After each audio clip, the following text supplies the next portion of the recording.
Bom dia, um dia lindo, quente, sem vento aqui em Itapoá. Nós vamos prosseguir hoje, eu vou compartilhar mais um pouco do meu livro Da Honra ao Perdão Divino e é a continuação do capítulo Testemunho em Forma de Diário. Vamos lá. Como eu queria crer nisso? O Espírito Santo me confirmava de que havia algo e que eu deveria me preparar, pois passaria por uma grande provação, cujo momento se aproximava rápido. Difícil para a maioria das pessoas terem ideia do que é esse momento. Aqui eu cito um texto de Mark Becker, Como Deus Curador, de 2008, abre aspas. Deus nos criou com poder suficiente para sobreviver ao sofrimento. Você não deve se culpar por estar cansado ou debilitado, mas sempre pode escolher sobreviver, recorrendo aos recursos de que dispõe, amigos, aconselhamento profissional e, sobretudo, a ajuda de Deus. Peça com a maior convicção e intensidade, força e sabedoria para fazer a melhor escolha. Você saberá então a diferença entre ser sobrevivente e ser vítima. Fecha aspas.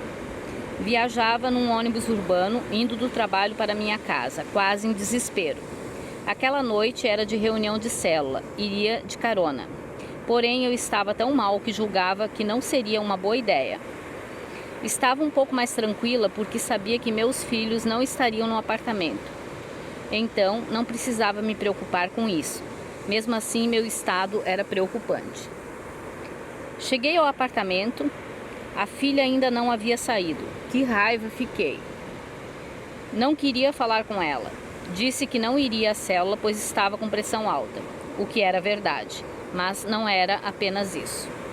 Lógico que ela ficou preocupada, apesar de eu tentar achar desculpas. Enfim, ela saiu e eu comecei a chorar desesperadamente, ligando várias vezes para meu marido, desejando descobrir a que horas ele sairia de lá. Deparei-me com um homem extremamente nervoso e agressivo ao telefone. Nada estava bem. Ele queria saber por que eu estava tão interessada na hora exata que ele viria. Por que estava tão incomodada com isso?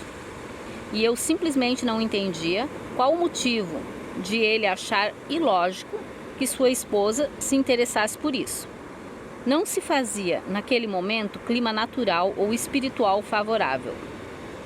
Fui me desesperando mais e mais. Já não havia o que fizesse me controlar. Talvez nessa hora você se pergunte, qual a edificação em focar no problema ou nos detalhes de um momento muito ruim? Respondo com muita tranquilidade e responsabilidade. Um testemunho só tem valor quando reflete o resultado positivo do tratamento de Deus, quando da experiência de dor a que alguém é submetido.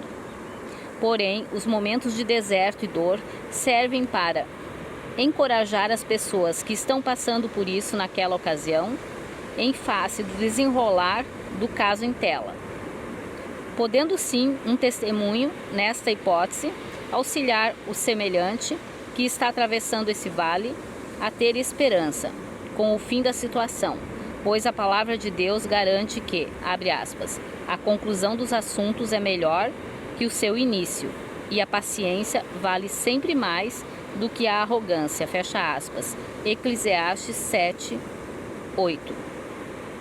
Desejava uma trajetória plena do agir de Deus, desde a nossa conversão ao Senhor Jesus até o presente momento, sem ter passado por esse tempo de sequidão emocional e espiritual. Minha natureza humana gostaria de não estar escrevendo este testemunho. Apesar disso, de agora em diante, o leitor irá interagir com um versículo que é a base desta literatura. Abre aspas. Estamos certos de que Deus age em todas as coisas para o fim de beneficiar todos os que o amam, dos que foram chamados conforme seu plano. Fecha aspas.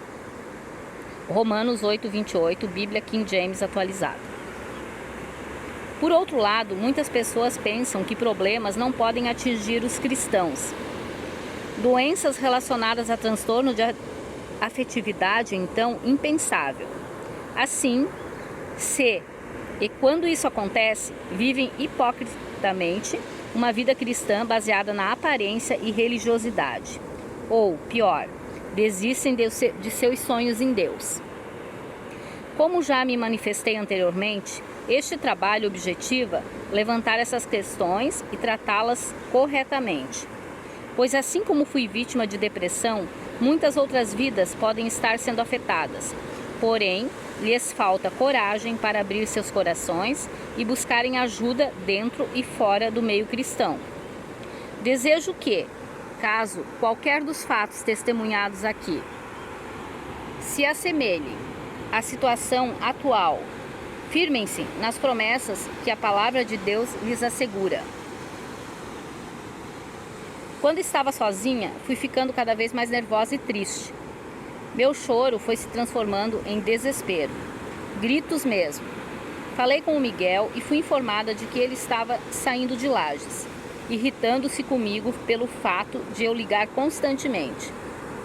Foi mais um indício de que algo estava muito errado.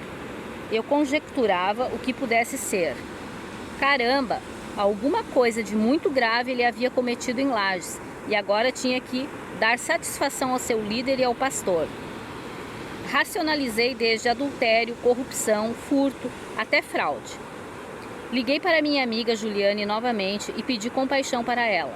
Implorei que eles me falassem o que estava acontecendo. Dali em diante, comecei a ter que conviver mais constantemente com aquele versículo de Romanos 8:28. Abre aspas. Estamos certos de que Deus age em todas as coisas com o fim de beneficiar todos os que o amam, dos que foram chamados conforme seu propósito. Eu chorava tanto que meus amigos estavam começando a se preocupar comigo. Desejavam que o Miguel chegasse logo ali e me levasse a um pronto atendimento. Fui pressionando-os a contarem o que estava acontecendo, porém eles só diziam, abre aspas, o Miguel se reconciliou com Deus e com a igreja, e vocês vão começar uma nova vida ali. E você deverá esquecer tudo o que passou e confiar em Deus. Só isso, fecha aspas. Como assim? Perguntei. Como vou esquecer tudo? Quando nem sei o que e por que tenho que esquecer. Então, o que houve? Eu já estava quase completamente afônica e chorava cada vez mais. Goras, o Miguel tem algo para lhe falar, mas será no momento propício. Você tem apenas que confiar em Deus e tudo vai cooperar para o bem. Como assim? Sim, ela respondeu. Confiar em Deus. Nem tudo nós sabemos porque Deus permite, mas Ele sabe. Aí vem a segunda parte do versículo de Romanos 8:28. Propósito. Deus sempre tem um propósito. Eu explodi. Ah, Tajo, eu sei que meu marido fez algo errado, está fugindo de algo, eu pensava viver uma vida maravilhosa agora, não sei o que vai acontecer, você não desmente que é algo grave, sei que Deus não admite que coisas fiquem ocultas e você me diz que não saberei o que é? Que no seu devido tempo, ou seja, quando o Miguel decidir, irá me contar? Você que diz que me ama, só pode estar brincando comigo, né? Naquelas alturas, eu já gritava e soluçava descontrolada. Aí o marido dela interveio. Gorete, querida, o Miguel se arrependeu e eu creio que ele sairá dessa. E vocês terão uma vida toda restituída. Ao invés de pressioná-lo, você precisa confiar em Deus. Ele só podia estar brincando comigo. Como assim? Eu não sabia o que ia ser da minha vida dali em diante e me orientava a fazer de conta de que tudo estava bem. Como assim? Ao final, ele sugeriu que eu tomasse um banho para relaxar e esperasse meu marido com um jantar e muito carinho. Eu falei com toda sinceridade. Vocês me conhecem. Sabe que jamais conseguiria viver minha vida na fé com um segredo entre mim e meu cônjuge. Mesmo porque não comungo da opinião de que seja contada qualquer coisa quando alguém achar apropriado.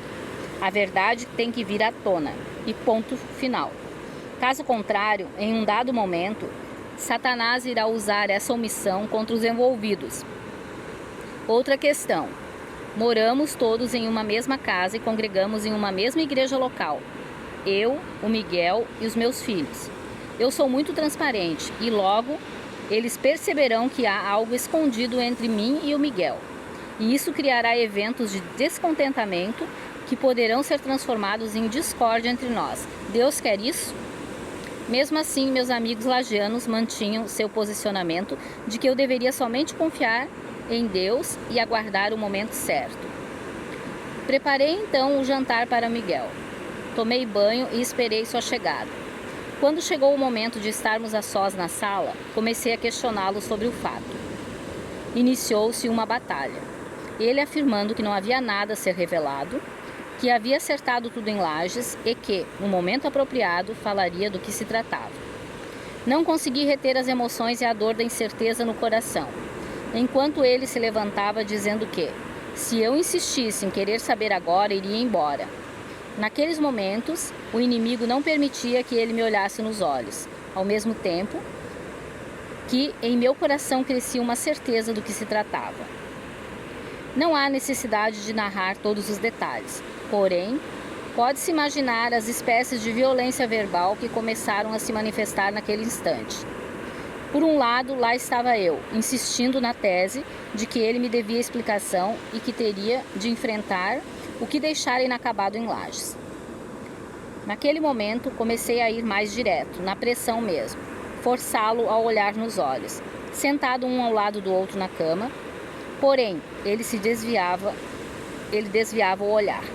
Tentei salientar que não havia como querermos continuar um casamento cristão de 8 anos sem falarmos toda a verdade um para o outro. Ante aquela situação, se negava a falar, insistindo que eu valorava mais a explicação dos fatos do que esperar o momento propício para contar o que ocorrera. Tentei levá-lo a crer que eu iria perdoá-lo, a despeito de qualquer que tivesse sido o pecado, já que ele admitia existir algo ruim, o qual teve que acertar antes de vir para Florianópolis, e que o deixara tão mal assim, fazendo com que se tornasse até mesmo violento. Ele, por outro lado, afirmava que sabia que eu não iria perdoá-lo, e que, se eu não confiasse em Deus para suportar a situação da forma que estava até o momento, ele decidir falar comigo, era melhor ele ir embora. Em momentos eu chorava, noutros tentava fazê-lo olhar nos olhos. Finalmente, fiz a pergunta, que na verdade já tinha a resposta. Miguel, olhe diretamente nos meus olhos. Você me traiu? Você teve outra mulher? Um silêncio se fez. Por quê? Resposta. Porque o pecado exige isso, o silêncio da morte. João 10:10, abre aspas, o ladrão vem apenas para roubar, matar e destruir. O silêncio do momento só confirmava a palavra inspirada por Deus que o apóstolo João advertia em seu evangelho a respeito do poder de morte e destruição trazida pelo ladrão, entre parênteses, nosso inimigo, Satanás, quando o pecado se instala.